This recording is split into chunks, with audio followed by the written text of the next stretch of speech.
আসন্ন ত্রিস্তর পঞ্চায়েত নির্বাচনকে সামনে রেখে জোর কদমে চলছে প্রচার। শনিবার ফটিকরা বিধানসভার পশ্চিম রাতাছড়া গ্রাম পঞ্চায়েতে অন্তর্গত এমরাপাশা বাজারে বিজেপির পক্ষ থেকে এক নির্বাচনী সভা করা হয়। এই সভায় উপস্থিত ছিলেন রাজ্যের মন্ত্রী সুধাংশু দাস, বিজেপি মন্ডল সভাপতি এবং মন্ডলের সাধারণ সম্পাদক মনোজ পাল চৌধুরী, জেলা পরিষদের প্রার্থী অঞ্জলি সিনহা সহ অন্যান্য নেতৃবৃন্দরা উপস্থিত ছিলেন। 8 আগস্ট সারা রাজ্যের সঙ্গে 49 জেলার বিভিন্ন পঞ্চায়েতে অনুষ্ঠিত হবে ত্রিস্তরীয় পঞ্চায়েত নির্বাচন। এই নির্বাচনে বিজেপি প্রার্থীদের বিপুল ভোটে জয়লাভ করার লক্ষ্যে মন্ত্রী সুধাংশু দাস নিজ বিধানসভার পশ্চিম রাতাছড়া পঞ্চায়েতের অন্তর্গত এমরাপাশা বাজারের সভায় বক্তব্য রাখেন। এদিন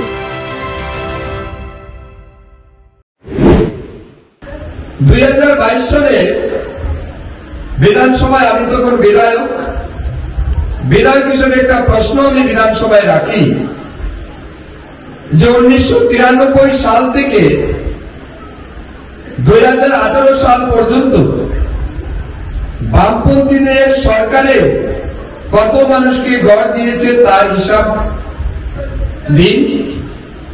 আর আরেকটা আমি চেয়েছিলাম 2018 সাল থেকে বর্তমান পর্যন্ত বিজেপি সরকারের সময়ে আমরা কত মানুষকে গড় দিয়েছি তারও একটা হিসাব দিন।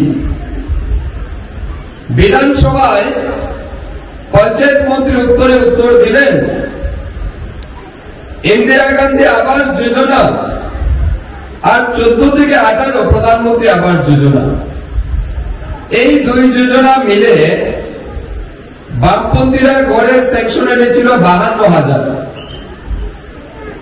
52,000 গড় 25 বছরে তারা স্যাংশন এনেছিল ত্রিপুরা রাজ্যের মানুষের জন্য।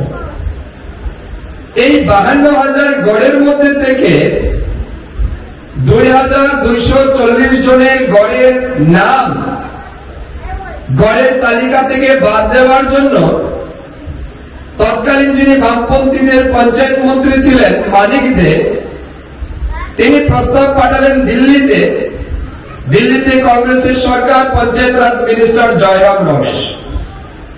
জয়রাম রমেশের কাছে মানিক দে প্রস্তাব করে বললেন এই 2,240 জনের নাম এই ইন্দিরা গান্ধীজি আবাস যোজনায় গড়ের তালিকা থেকে বাদ দিতে হবে। কারণ হিসেবে তিনি বললেন যে তারা গড় পাওয়ার যোগ্য নয়। কিন্তু বাস্তব সত্যটা কি ছিল? বাস্তব সত্যটা ছিল সেই সময় দুইটা প্রধান রাজনৈতিক দল ছিল, একটা কমিউনিস্ট পার্টি আর আরেকটা মার্ক্সবাদী কংগ্রেস পার্টি, দুই দল। কমিউনিস্ট পার্টি মার্ক্সবাদী কংগ্রেসের প্রবল শত্রু, প্রবল বিরোধী। সেই সময় সিপিএম সরকারের নিয়ম ছিল যারা বিরোধী রাজনৈতিক দল করবে তারা সরকারের কোন সুযোগ সুবিধা পাবে না।